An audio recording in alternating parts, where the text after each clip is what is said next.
करते हैं। What is reproduction? तो याद रखना, रिप्रोडक्शन मींस टू रिप्रोड्यूस। किसी चीज को दोबारा से यदि बनाया जा रहा है तो उसको रिप्रोड्यूस कहा जा रहा है। जैसे कि अर्थ पर ह्यूमंस प्रेजेंट हैं, अब ये ह्यूमंस एक मेल एंड फीमेल मिलकर के एक चाइल्ड को जन्म देते हैं, एक चाइल्ड को जन्म देते हैं। तो ह्यूमंस ने मिलकर के एक नए ह्यूमन को क्रिएट किया, इसको हम कहते हैं रिप्रोड्यूस करना, रिप्रोड्यूस करना। तो यहां पर चाइल्ड को, बायोलॉजी में चाइल्ड को, संतान को, बच्चे को ऑफस्प्रिंग कहा जाता है। और ये जो ऑफस्प्रिंग है बायोलॉजिकली सिमिलर होता है अपने पेरेंट से।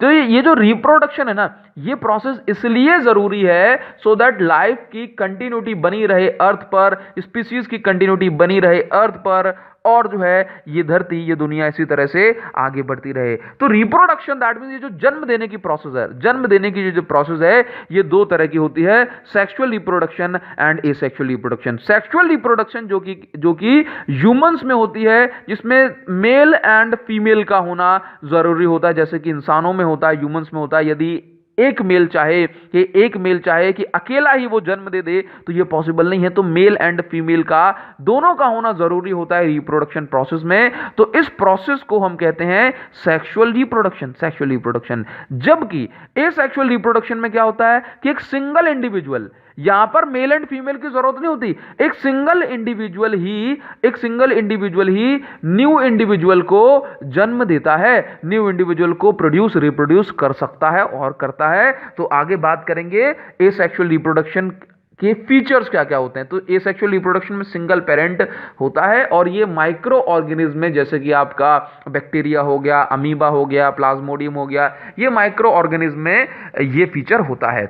आगे बढ़ेंगे तो सिंगल पेरेंट तो ठीक है, इसमें गेमेट्स आर नॉट फॉर्म्ड। याद रखना, एसेक्सुअल रिप्रोडक्शन के जब फीचर्स पूछे जाते हैं, प्रॉपर्टीज, कैरेक्टरिस्टिक्स पूछे जाते हैं, तो आपको लिखना होता है कि एसेक्सुअल रिप्रोडक्शन में गेमेट्स नहीं होते। गेमेट्स का मतलब है जर्म सेल्स का ना होना, जर्म सेल्स। देखो जर्म सेल्स, गेमेट को हम जर्म सेल कहते हैं। तो ये मेल जर्म सेल होते हैं, मेल जर्म सेल, और इसके अलावा होते हैं female germ cell, female germ cell.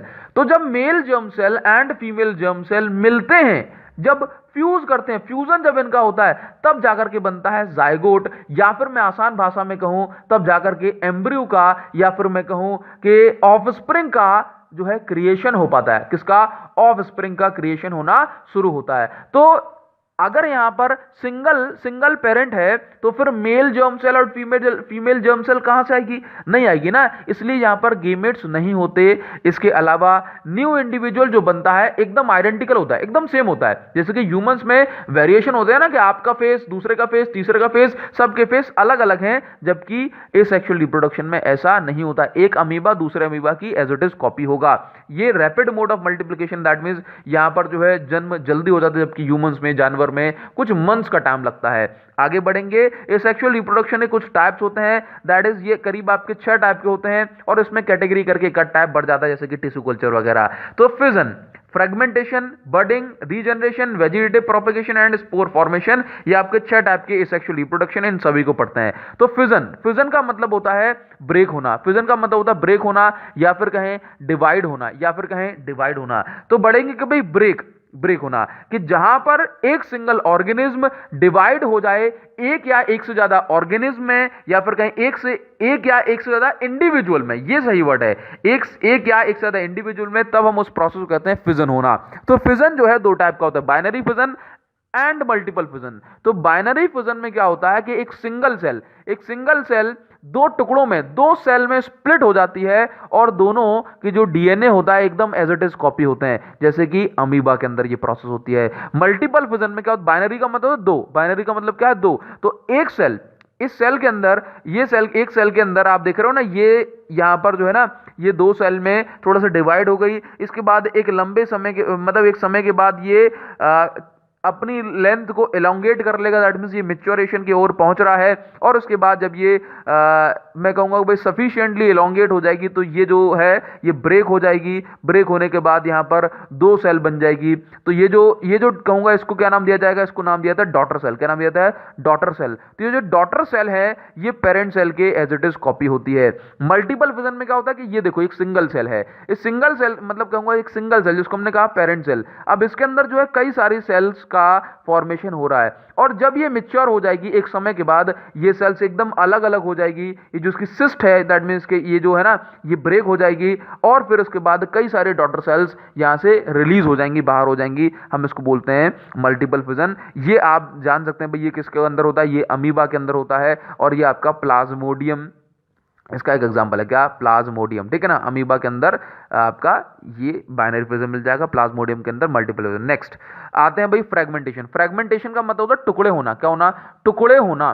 तो जब एक ऑर्गेनिज्म ब्रेक हो जाता है स्मॉलर पीसेस में, जब मैच्योर होने के बाद, जब जैसे मान लीजिए कि भाई किसी ऑर्गेनिज्म की जो लेंथ है वो इतनी ही बढ़ सकती है, तो अब ये मैच्योर हो गया, अब इससे ज्यादा लेंथ बढ़ेगी तो यहां से इसका टुकड़ा हो जाएगा, और नया टुकड़ा जो होगा उसको हम न्यू इंडिविजुअल कहेंगे। क्या कहेंगे, न्यू इंडिविजुअल। क्या कहेंगे, न्यू इंडिविजुअल। तो यहां पर देख रहे हो आप कि बिना दो पेरेंट के यहां पर रिप्रोडक्शन हो रहा है, ये स्पायरोगायरा में होता है।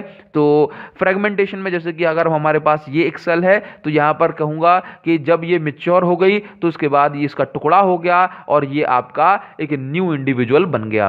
ठीक है, ये जो स्पायरोगायरा वगैरह ये आपके माइक्रो ऑर्गेनिज्म के नेम है। आगे बढ़ेंगे, बडिंग क्या होता है। तो बडिंग का मतलब है, budding mode of asexual reproduction है जिसमें जब एक बड का मतलब है ये जो बाहर निकलने वाला ये जो हिस्सा है, ये इसको हमने बड कहा। तो ये आप पेरेंट हाइड्रा देख रहे हो, क्या है, पेरेंट हाइड्रा। तो बडिंग क्या है, एसेक्सुअल रिप्रोडक्शन का एक तरीका है, एसेक्सुअल रिप्रोडक्शन का एक मोड है, एक टाइप है। अब ये जो प्रोसेस है ये हाइड्रा में होती है। हाइड्रा क्या है, हाइड्रा आपका एक माइक्रो बीइंग है। क्या है, माइक्रो बॉडी है, काफी छोटी साइज की। तो आप ये समझिए कि ये बड है। जब इस बड की ग्रोथ होगी, डेवलपिंग बड, और इसके बाद यहां पर ये न्यू बड बन गई, और जब ये नई बड बन गई तो फिर यहां से ये अलग हो जाएगा, और फिर अलग होने के बाद ये आपका एक न्यू इंडिविजुअल हो गया, न्यू इंडिविजुअल हो गया। और अब ये न्यू इंडिपेंडेंट इंडिविजुअल हो गया। ठीक है ना, अब इसका और इसका कोई भी वास्ता नहीं है, ये अपने अलग तरीके से पढ़ेगा। तो उसको हम कहेंगे बडिंग। ये बडिंग आपकी हाइड्रा में भी होती है और यीस्ट में भी होती है। किस में होती है, यीस्ट में। आगे बढ़ते हैं, रीजनरेशन। अब देखो रीजनरेशन क्या होता है, जैसे कि फ्रेगमेंटेशन। फ्रेगमेंटेशन में क्या होता है ना कि टुकड़े हो जाना, मिच्योर होने पर क्या हो जाना, टुकड़े हो जाना। फ्रेगमेंटेशन में क्या है कि टुकड़े हो गए, और जब मिच्योर हो जाएगी तब पूरी तरह से लेंथ बढ़ जाएगी ना, तभी जाकर टुकड़ा होगा और नया टुकड़ा, नया पीस जो है एक नया इंडिविजुअल बनाएगा। लेकिन रीजनरेशन में क्या होता है ना,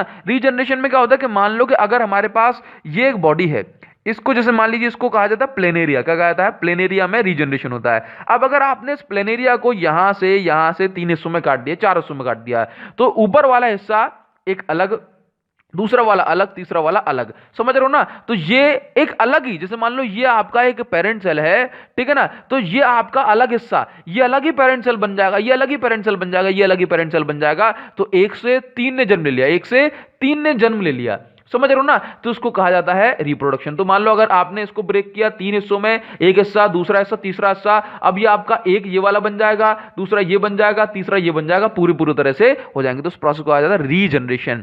next is vegetative propagation, most important भाई, मोस्ट इंपॉर्टेंट। तो वेजिटेटिव प्रोपेगेशन क्या होता है, वेजिटेटिव प्रोपेगेशन में एसेक्सुअल रिप्रोडक्शन का टाइप है। यहां पर स्टेम यानी कि तने से, ये देख रहे हो ना, ये स्टेम है, ये स्टेम है, ये यहां पर स्टेम से, रूट से, लीव्स से, पत्तियों से, यानी कि नए ऑफस्प्रिंग को, यहां पर ऑफस्प्रिंग कहना तो सही रहेगा, लेकिन नए प्लांट को, नई बॉडीज को जन्म दिया जाता है। आपको बता दें वेजिटेटिव प्रोपेगेशन, जैसे कि आपने जो है ना कहीं पर देखा हो या ना देखा हो, लेकिन आपने रोज को जरूर देखा होगा, रोज के प्लांट को आपने देखा होगा ना कि रोज में, जैसे मान लीजिए ये रोज है, यहां पर जो है कांटे वाटे लगे हुए हैं, और यहां पर जो है ना इसका जो फ्लावर है ये इस तरह से है, ठीक है। अब किसी ने क्या किया कि भाई रोज को यहां से कट करके ले आया, रोज को कट करके ले आया और अपने घर में ले जा करके लगा दिया, ठीक। तो अब आपके घर में जो है ये, आपके घर में ये उग जाएगा, ठीक है। तो इस प्रोसेस को हम क्या कहते हैं, ये वेजिटेटिव प्रोपेगेशन है। आपने देखा है रोज का बीज तो नहीं लगाते हैं, डायरेक्ट इसी को लगाते थे, डायरेक्ट इसी को, जिससे क्या होता है ना कि इसको रिप्रोड्यूस होने में, या फिर कहें इसको आगे बढ़ने में और इसकी ग्रोथ होने में कम टाइम लगता है, सीड की जरूरत नहीं होती और डायरेक्ट ही ये होने लगता है। तो इस प्रोसेस को हम कहते हैं वेजिटेटिव प्रोपेगेशन। तो जैसे आपने रोज को रोज को बिना इसके जो है ना मेल एंड फीमेल गेमेट्स के इसकी ग्रोथ हो गई। ठीक इसी तरह से और भी तरीके हैं, जैसे कि एक ग्रोथ का तरीका वेजिटेटिव प्रोपेगेशन में क्या होता है, नए इंडिविजुअल को क्रिएट करने का तरीका कि मान लो देखो नीचे होती है रूट, नीचे होती है रूट और ऊपर होती है शूट। तो ध्यान देना कि ये रूट है और ये शूट है। अब यहां से ये स्टेम जा रहा है। अब आपने स्टेम को क्या किया, आपने स्टेम को जमीन के अंदर ले जाकर के जो है इसको मैं कहूंगा भाई दबा दिया, जमीन के अंदर आपने इसको गाड़ दिया। इसके बाद कुछ समय के बाद ये जो स्टेम है ये भी अपनी रूट को डेवलप करने लगेगा। ऐसे समझ रहे हो, जैसे कि यहां पर इसने भी रूट को डेवलप किया और यहां से एक नया प्लांट का फॉर्मेशन हो गया। अब आप एक समय के बाद इसको काट दोगे तो ये एक अलग ही बन गया और ये एक अलग ही बन गया। तो ये वेजिटेटिव प्रोपेगेशन का टाइप है। ये क्या है, वेजिटेटिव प्रोपेगेशन का टाइप है। ठीक है, अब वेजिटेटिव इसको अपन कहते हैं लेयरिंग। क्या कहते हैं, लेयरिंग। क्या कहा जाता है इसको, लेयरिंग। याद रखना इनके नाम, इसको हम कहते हैं लेयरिंग। अब देखो यहां पर देखो, इसको काट दिया और इसको काट करके यहां पे लगा दिया, ये एक अलग ही बन जाएगा। आपने यहां पर इसको कहा गया कटिंग। क्या कहा गया, कटिंग। ठीक है, नाउ ग्राफ्टिंग क्या होता है, जैसे कि रोज में होता, अच्छा ग्राफ्टिंग अलग चीज है। देखो ग्राफ्टिंग क्या है, ग्राफ्टिंग में देखो ये आपने एक हिस्सा काट दिया। अब देखो आपने इस हिस्सा काट के दूसरे तने के साथ, दूसरे स्टेम के साथ जोड़ दिया और यहां पर आपने टेपिंग वगैरह करके जो है इसको लगा दिया, जैसे कि फ्रैक्चर को जोड़ देते हैं ना। और उसके बाद एक समय के बाद इसमें ये अलग ही बन जाएगा। तो इसमें क्या होता है ना कि एक तरह का प्लांट दूसरे तरह के प्लांट को ले जाकर के जोड़ देते हैं और यहां पर न्यू स्पीसी भी देखने को मिल जाती है। अब ये जो वेजिटेटिव प्रोपेगेशन में आपको सीड वगैरह की जरूरत नहीं होती। किसकी जरूरत नहीं होती, सीड वगैरह की। तो सीड की जरूरत नहीं होती। तो यहां से क्या होता है कि वो फ्रूट्स जो कि सीडलेस फ्रूट होते हैं उनकी ग्रोथ के लिए, उनकी कंटिन्यूटी के लिए ये जो प्रोपेगेशन है, वेजिटेटिव प्रोपेगेशन, ये काफी अच्छा है। इसके बाद जेनेटिकली सिमिलरिटी, मतलब जेनेटिकल सिमिलरिटी मेंटेन रहती है। अब देखो जैसे कि बनाना में सीड, बनाना जो है ना, इनकी जो कैपेसिटी है ये खत्म ही है जो है सीड प्रोड्यूस करने की। ऑरेंज, रोज, जैस्मीन, इन सबको वेजिटेटिव प्रोपेगेशन से जो है रिप्रोड्यूस किया जाता है। आगे बढ़ेंगे, स्पोर फॉर्मेशन। तो याद रखना स्पोर फॉर्मेशन में क्या होता है कि स्पोर मींस, जैसे आपने देखा होगा ब्रेड के ऊपर जब फंगस लग जाता है तो ग्रीन, तो आप देखेंगे भाई व्हाइटिश लेयर बन जाती है। उस व्हाइटिश लेयर को जब आप माइक्रोस्कोप से देखो, कहां से, माइक्रोस्कोप से जब आप देखोगे तो आपको कुछ इस तरह का स्ट्रक्चर देखने को मिलेगा। इस तरह का स्ट्रक्चर देखने को मिलेगा। यह स्ट्रक्चर जो है माइक्रोस्कोप से देखने को मिलता है। इसमें इसको कहा जाता है हाइफी। इसको क्या कहा जाता है, हाइफी। ठीक है, यहां पर इसको कहा जाता है स्पोरेंजियम। क्या कहा जाता है, स्पोरेंजियम। और ये जो बल्ब जैसा स्ट्रक्चर देख रहे हो इसको कहा जाता है स्पोर। क्या कहा जाता है, स्पोर। तो जब इसके अंदर स्पोर का फॉर्मेशन काफी ज्यादा होता है, मैच्योर होने पर ये स्पोर फट जाता है और जिस जगह पर ब्रेड की जिस जगह पर ये गिरेगा उस जगह पर और ज्यादा जो मैं कहूंगा भाई और ज्यादा प्रोडक्शन हो जाएगा इन ऑर्गेनिज्म का, और ये जो लेयर है यहां से बढ़ते हुए यहां पर हो जाती है। तो ये स्पोर फॉर्मेशन राइजोपस में होता है। कहां पर होता है, राइजोपस में। आगे बढ़ेंगे, सेक्सुअल मोड ऑफ रिप्रोडक्शन। तो सेक्सुअल मोड ऑफ रिप्रोडक्शन में दोनों पेरेंट्स का होना जरूरी होता है, male parent and female parent का। तो मेल गेमेट या फिर मैं कहूं फीमेल गेमेट को हम इसको कह सकते हैं बायोलॉजी के टर्म्स में। देखिए फ्यूजन ऑफ गेमेट्स को हम कहते हैं फर्टिलाइजेशन। जब मेल गेमेट जिसको हमने आपको पहले बता दिया मेल जर्म सेल है ना, एंड फीमेल गेमेट जब ये दोनों मिलते हैं, जब male germ cell and female germ cell मिलते हैं तो बनता है जाइगोट। क्या बनता है, तो बनता है zygote. Male germ cell and female germ cell जब मिलते हैं तो बनता है जाइगोट और इस प्रोसेस को हम कहते हैं फर्टिलाइजेशन। क्या कहते हैं, फर्टिलाइजेशन।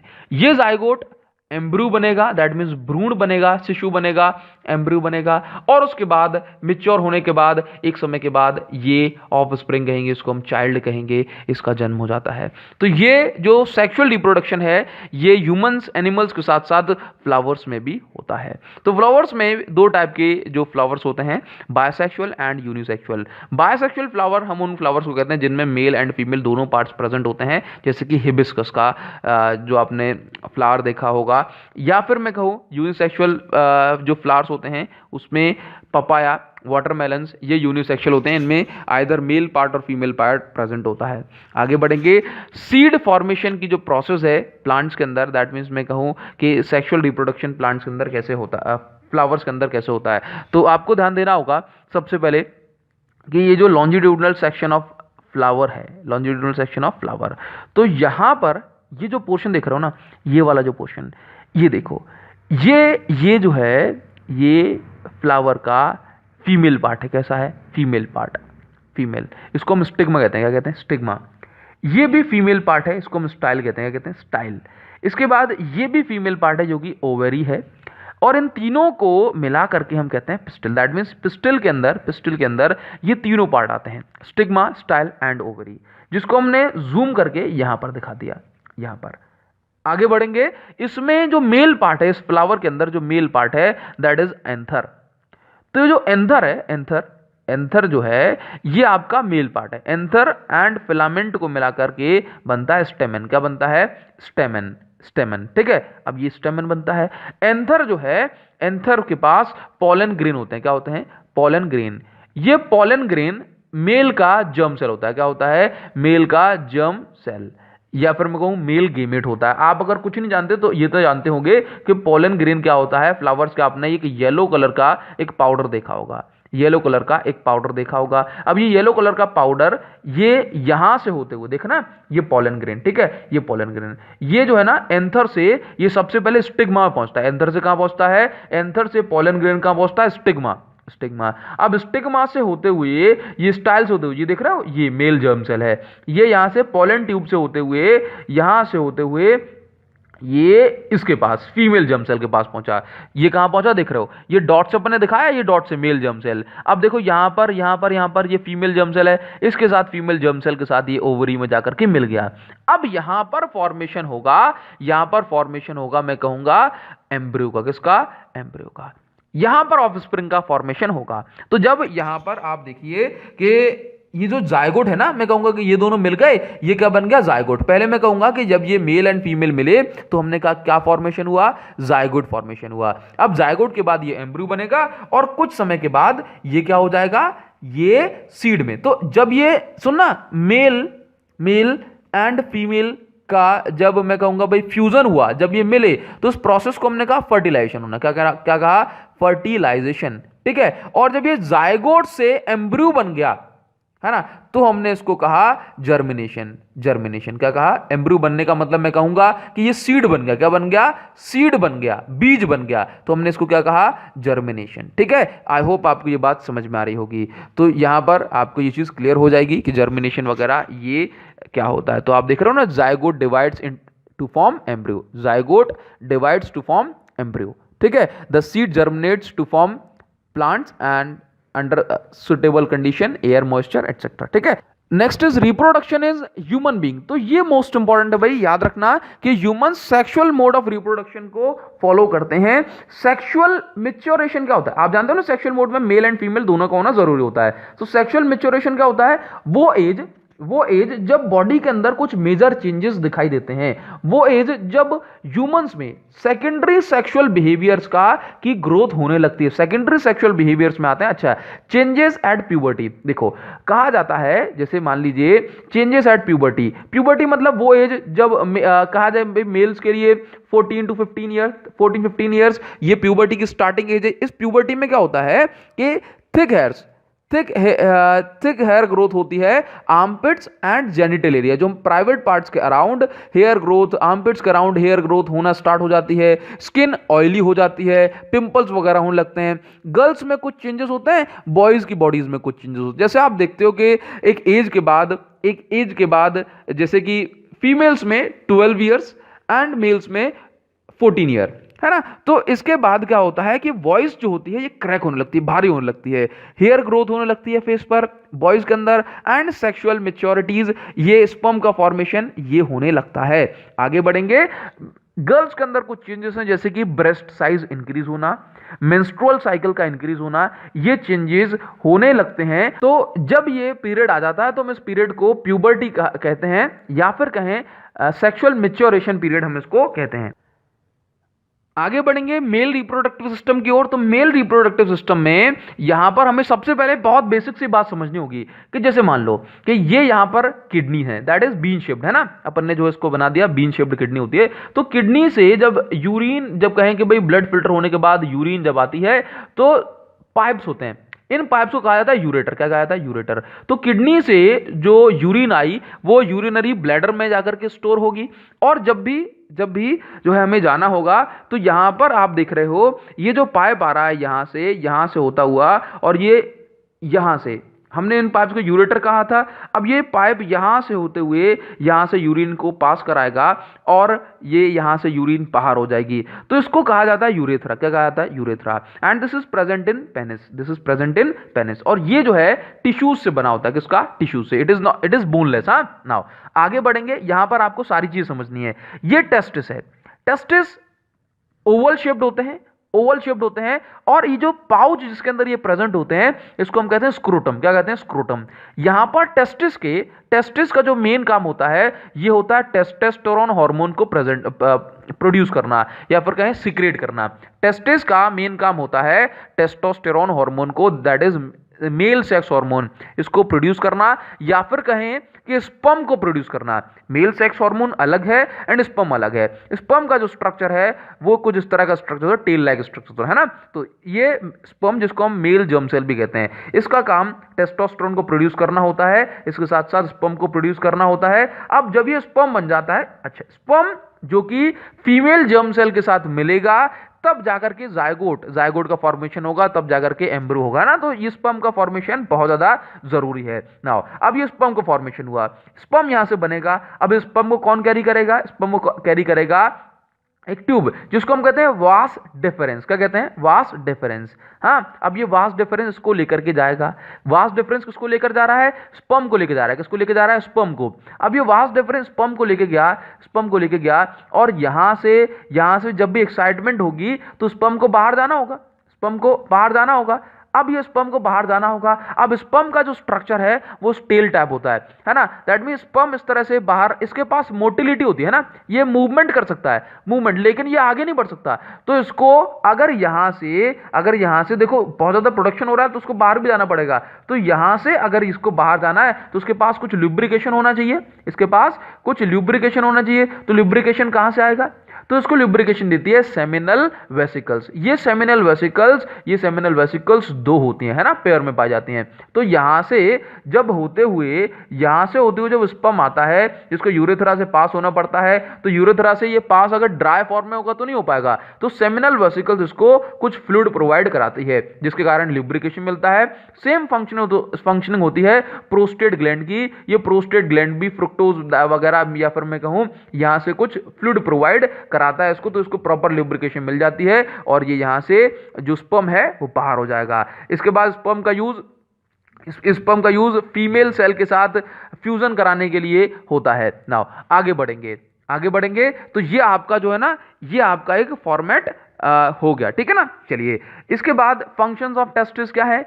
ये जो टेस्टिस का जो मेन फंक्शन है, प्यूबर्टी के टाइम जो मेन जो चेंजेस होते हैं ह्यूमन मेल्स में, ये टेस्टिस के कारण ही, टेस्टिस जब प्रोडक्शन करता है, स्पर्म फॉर्मेशन करता है, रेगुलेशन करता है, तो होता है। हाँ, वास डिफरेंस का it passes sperm from testis up to urethra. याद रखना कि स्पर्म एंड यूरिन दोनों एक टाइम पर पास नहीं होंगी, ये बात आपको समझनी होगी। हाँ, it is common passes for sperm and urine. Urethra से ही दोनों पास होंगे, स्पर्म एंड यूरिन, लेकिन ये कॉमन पासेस तो है, लेकिन एक टाइम पर दोनों चीजें नहीं हो सकती। Seminal vesicle and prostate gland क्या करते हैं? अपने सीक्रेशन से इसको नरिशमेंट देते हैं, सो दैट इसका जो ट्रांसपोर्टेशन है वो इजीली हो जाए। आगे बढ़ेंगे। Next is female reproductive system. तो फीमेल रिप्रोडक्टिव सिस्टम को आराम समझना, बहुत आराम से देखो। यहां पर जैसे जो मेन फंक्शन टेस्टिस का होता है मेल के अंदर, वही फंक्शन ओवरी का होता है, बट यहां पर जो है ना कुछ चेंजेस हैं। देखिए, ओवरी जैसे टेस्टिस दो होते हैं उसको टेस्टिस कहा जाता है, इसी तरह से ओवरी भी दो होती हैं, ओवल शेप में होती है, इसलिए इनका नाम ओवरीज रखा। जैसे टेस्टिस स्पर्म प्रोड्यूस करते हैं, वैसे ही फीमेल जर्म सेल को हम कहते हैं भाई एग प्रोड्यूस करना। क्या होता है? ये ओवरी, ये रही, और ओवरी एग प्रोड्यूस करती है एवरी मंथ। जब 12 to 13 ईयर्स जब एज टर्न हो जाती है फीमेल्स की, तब ये ओवरीज का जो फंक्शनिंग है ये स्टार्ट हो जाती है। तो ओवरीज एग प्रोड्यूस करती है, और ये एग कहां पहुंचेगा? ये एग पहुंचेगा एवरी मंथ फेलोपियन ट्यूब में। कहां पर? फेलोपियन ट्यूब में। फेलोपियन ट्यूब कहें या कहें ओविडक्ट, ये यहां से अल्टरनेट चलता है ना, एक मंथ इस पे इससे एक मंथ इससे, ठीक है। तो फेलोपियन ट्यूब में ये पहुंचेगा। अब होता क्या है कि ये एग मेच्योरिटी के टाइम पे होना स्टार्ट हो जाता है। नाउ अब देखो ये फेलोपियन ट्यूब का काम क्या होता है, यहां पर देखना, यहां पर देखो, आप जानते हो ये मेल जर्म सेल, या फिर मैं कहूं ये रहा एग, क्या है ये एग, ठीक है। और यहां से ये रहा स्पर्म, ठीक। जब ये एग और स्पर्म का फ्यूजन होगा, जब एग और स्पर्म का फ्यूजन होगा तो फिर बनेगा जायगोट।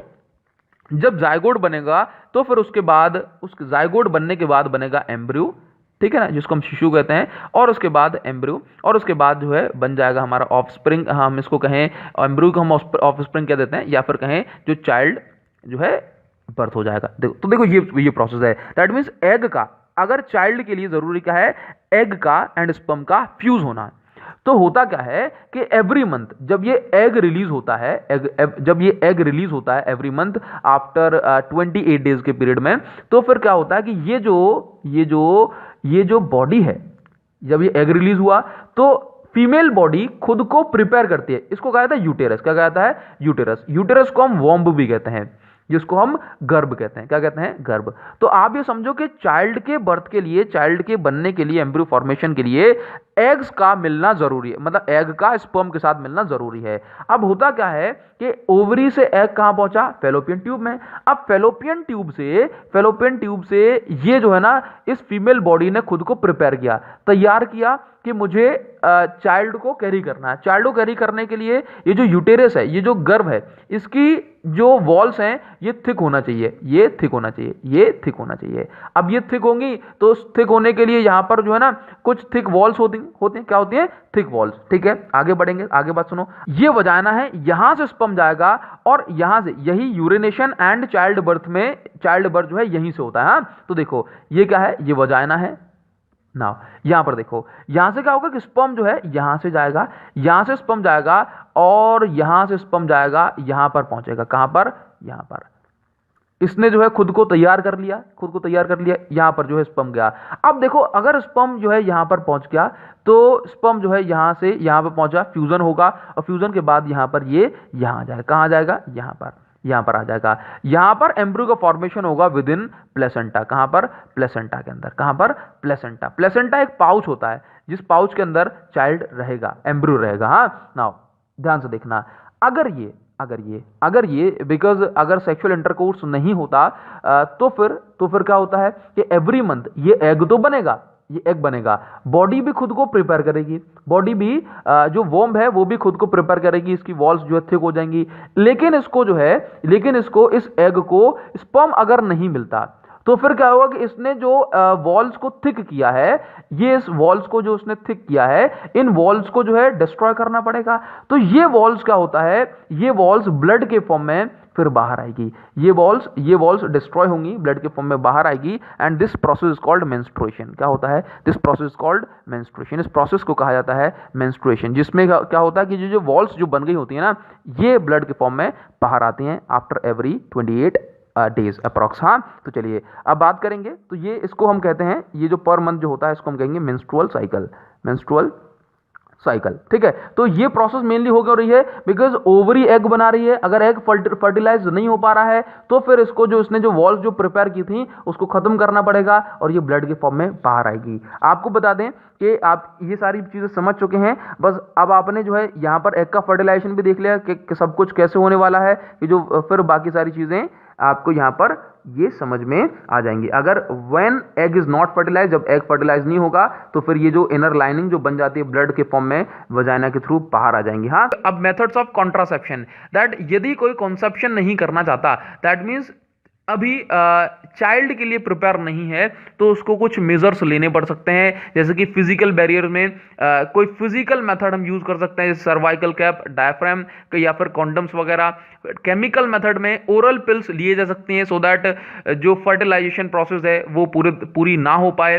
हार्मोनल बैलेंस आप देख रहे हो ना, these changes hormonal balance of body so that eggs are not released, egg जो है आपके रिलीज नहीं हो पाएंगे। हाँ नाउ इसके बाद कुछ मेथड्स हैं जो कि IUCD कॉपर टी का यूज किया जाता है, किसका, कॉपर टी का। कॉपर टी क्या होता है? कॉपर टी इस तरह की एक टी होती है जिसमें जो है ना, जिसमें जब स्पर्म जाता है तो वो स्पर्म को डिस्ट्रॉय कर देता है। इसी तरह सर्जिकल मेथड में क्या होता है, जिसको हम वेसेक्टोमी कहते हैं, ट्यूबेक्टोमी कहते हैं। तो यहां पर मेल्स में वास्ट डिफरेंस, जिसको हिंदी में आपने नसबंदी भी सुना होगा, क्या नसबंदी भी आपने सुना होगा। तो वास्ट डिफरेंस जो होता है ना, उसको ब्लॉक करके उसमें गठान लगा दी जाती है सो दैट स्पर्म का ट्रांसफर ना हो पाए, एंड फीमेल्स के अंदर क्या होता है, फेलोपियन ट्यूब को ब्लॉक कर दिया जाता है सो दैट एग का ट्रांसफर ना हो पाए। आई होप आपको ये सारी बातें समझ आ पाई होंगी। तो ये आपका जो है ना कंप्लीट हो गया, उसके बाद आपको आराम से क्वेश्चंस को प्रैक्टिस करना तरीके से, और आपका ये चैप्टर बढ़िया से खत्म हो जाएगा। I hope you guys got this point and good luck to your examinations. आपको कुछ नहीं करना, अगर आप कंप्लीट वीडियोस देख पाए हैं ना इसको, तो अपने फ्रेंड्स के साथ जरूर शेयर करें। Thank you so much guys, thanks a lot, see you in the next video. Comment section में आपका वेट कर रहा हूं, तो कमेंट करके जरूर जाएं। Thank you guys.